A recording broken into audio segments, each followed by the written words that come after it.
High, আপনার সবাই ভালো আছেন তো? আজকে হিন্দুদের মানে সনাতনী ধর্মাবলম্বীদের একটা বিশেষ অনুষ্ঠান।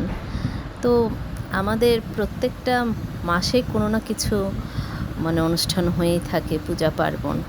কথায় বলে না ১২ মাসে ১৩ পার্বণ। তো এরকমই একটা রিচুয়াল আছে যে গারোই কিংবা আশ্বিনেরা রান্না করে কার্তিকে খায়, এরকম একটা রিচুয়াল।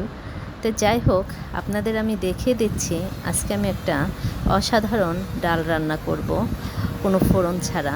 কোনো কিছুই ফোড়ন দেওয়া যাবে না। তা আমি প্রথমে সবজিগুলোকে সব দেখিয়ে দিচ্ছি। যদিও আমি সবজিগুলোর নাম বলিনি, কারণ এগুলোর নাম বলতে গেলে দেখা যাবে ভিডিওটা অনেকটা বড় হয়ে যাবে। তো আপনাদের আমি সম্পূর্ণ দেখিয়ে দিচ্ছি। আরও কিছু সবজি ছিল, সেগুলো আমি এখানে জাস্ট করিনি।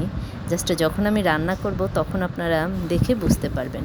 এদিকে আমি সবজিগুলোকে কুটাকাটি করে নিয়েছি, কেটে ধুয়ে পরিষ্কার করে নিয়েছি। আর একদিকে মটর ডাল সিদ্ধ করতে বসিয়ে দিয়েছি।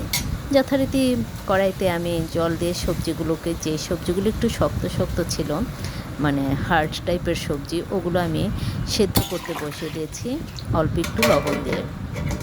এরপর কিছুক্ষণ ঢাকা দিয়ে দিয়েছিলাম। এরপর আরও যেই সবজিগুলো একটু নরম আইটেমের ছিল, যেমন শাপলা, কুমড়া, তারপর হলো শিম, এগুলো আমি পরে অ্যাড করেছি। তারপর যখন ডালটা আমার সেদ্ধ হয়ে গেছে, ওটাকে আমি জাস্ট হাফ ঘুটনি দিয়ে ঘুটে জাস্ট ওই সবজিগুলোর উপর দিয়ে দিয়েছি। এরপর দিয়ে দিয়েছি শুকনো লঙ্কা, কাঁচা লঙ্কা, আর দিয়ে খুব ভালো করে এটাকে নেড়ে চেড়ে খুব আবার একটু ঢাকা দিয়ে রেখে দিয়েছিলাম। এরপর জাস্ট এরকম একটা পর্যায় হয়ে আসছে। তো দেখতেই পেয়েছেন যে কতটা সবজি হলে একটা কড়াই সম্পূর্ণ ভর্তি হয়ে যায়। এর মধ্যে কিন্তু কোনো ধরনের ফোড়ন দেব না। ফোড়ন ছাড়াই আজকের এই সবজিটা রান্না করা হবে, মানে ডাল সবজিটা। তারপর যখন নামানো হবে, নামানোর কিছুক্ষণ আগে আমি নারকেল কুড়িয়ে রেখে দিয়েছিলাম, সেই নারকেল কোড়াটা দিয়ে দিয়েছি, সাথে দিয়ে দিয়েছি ধনেপাতা কুচি।